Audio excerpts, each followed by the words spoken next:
Eh bien, bonjour et bienvenue sur ce premier tuto de 2H 3D Graphics. Aujourd'hui, premier tuto du blog concernant Cinema 4D. Un petit tuto qui peut rendre service. Il s'agit de personnaliser une bibliothèque dans la médiathèque, c'est-à-dire pouvoir avoir un dossier dans lequel on puisse stocker les éléments qu'on utilise le plus souvent ou dont on a besoin pour nos projets, comme des objets, des matériaux, des scènes déjà éclairées, voilà, on peut y mettre tout ce qu'on veut, et c'est accessible n'importe quand, puisque c'est en interne dans Cinema 4D. Donc, le principe, c'est de pouvoir ici, dans la médiathèque, avoir son propre dossier, dans lequel on puisse ranger donc nos objets et nos matériaux. Vous allez voir, c'est super simple. Donc, une fois qu'on est dans notre scène, on va créer un objet. Pour la démonstration, je vais prendre une sphère, on va augmenter un petit peu la résolution, on va doubler, allez, 48. Je vais l'éditer, donc touche C. Ensuite, je vais faire une sélection par boucle. Hop, on va se prendre plusieurs anneaux. Voilà, par exemple ça. Une petite extrusion interne. Une extrusion. Voilà, histoire de créer un petit relief, une petite aspérité à cette sphère que l'on va mettre dans un HyperNURBS.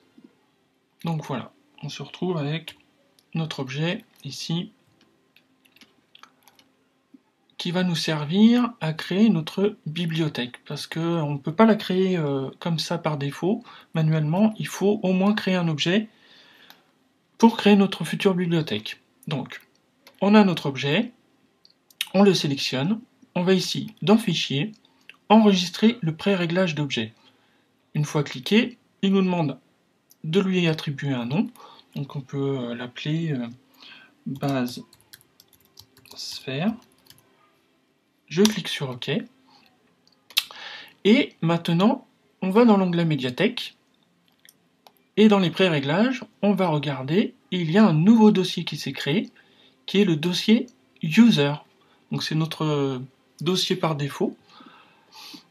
Et dans ce dossier, on ouvre la hiérarchie, on voit l'objet, un dossier objet, et dedans, notre fameux objet base de sphère, dont on voit la prévisualisation ici. Et voilà, donc pas plus compliqué que ça, on a créé notre bibliothèque personnalisée. Maintenant, on peut dans cette bibliothèque, par exemple ici, créer un nouveau dossier et mettre matériaux par exemple. Donc je crée un dossier matériaux et pour la démonstration, on va créer un nouveau matériau. Donc peu importe, je vais faire un matériau orange. Voilà, une petite spécularité. Hop, on va mettre une petite réflexion. Hop, avec un petit Fresnel. Ce Fresnel, on va le baisser. Voilà, pour qu'on ait un petit matériau. Donc ça, on va l'appeler orange. D'accord. Donc, dans mon dossier user de la médiathèque, dans le dossier matériaux, je peux prendre directement mon matériau ici et le glisser dans le matériau orange. Ce qui fait que, maintenant, j'ai une bibliothèque avec mon matériau. Donc si par exemple, je viens maintenant mes objets et mon matériau de la scène, voilà, ou même carrément créer un nouveau dossier, un nouveau fichier, je vais dans ma médiathèque, je vais aller chercher mon objet, le voilà, j'ai double-cliqué sur l'objet, il est apparu dans ma fenêtre, impeccable, avec son HyperNURBS, tous ses paramètres, et je veux aussi récupérer le matériau, même principe, je vais dans le même matériau, je double-clique, et voilà, le matériau se met directement dans la fenêtre des matériaux. Du coup, je peux attribuer mon matériau à ma scène, et voilà. Donc du coup, ce qu'on peut faire aussi, et ce qui est bien, si vous avez envie, c'est la prévisualisation, par exemple, de l'objet, qui est pas terrible, qui est l'éclairage par défaut de Cinema 4D, on peut le personnaliser. Alors pour ça, on va essayer de faire une image assez sympa. Donc vite fait, je vais prendre ça, on va l'orienter un petit peu. On va se mettre un arrière-plan. Hop, je vais lui attribuer une couleur neutre. Donc, hop, on va aller là, ce sera plus simple. Je vais l'appeler fond. Couleur, on va lui mettre un gris. Hop, 72, 72, 72, par exemple. Donc, ça, je l'attribue à mon arrière-plan. Par contre, mon arrière-plan, je vais juste lui attribuer un tag de rendu et le mettre en composition de fond. Voilà, donc ça on a ça. Ensuite on va mettre un petit peu d'éclairage. Donc ce que je vais faire, je vais mettre une lumière de visée. Par contre, cette lumière, je la veux en éclairage de surface. Je vais réduire un petit peu pour pouvoir voir ce que je fais.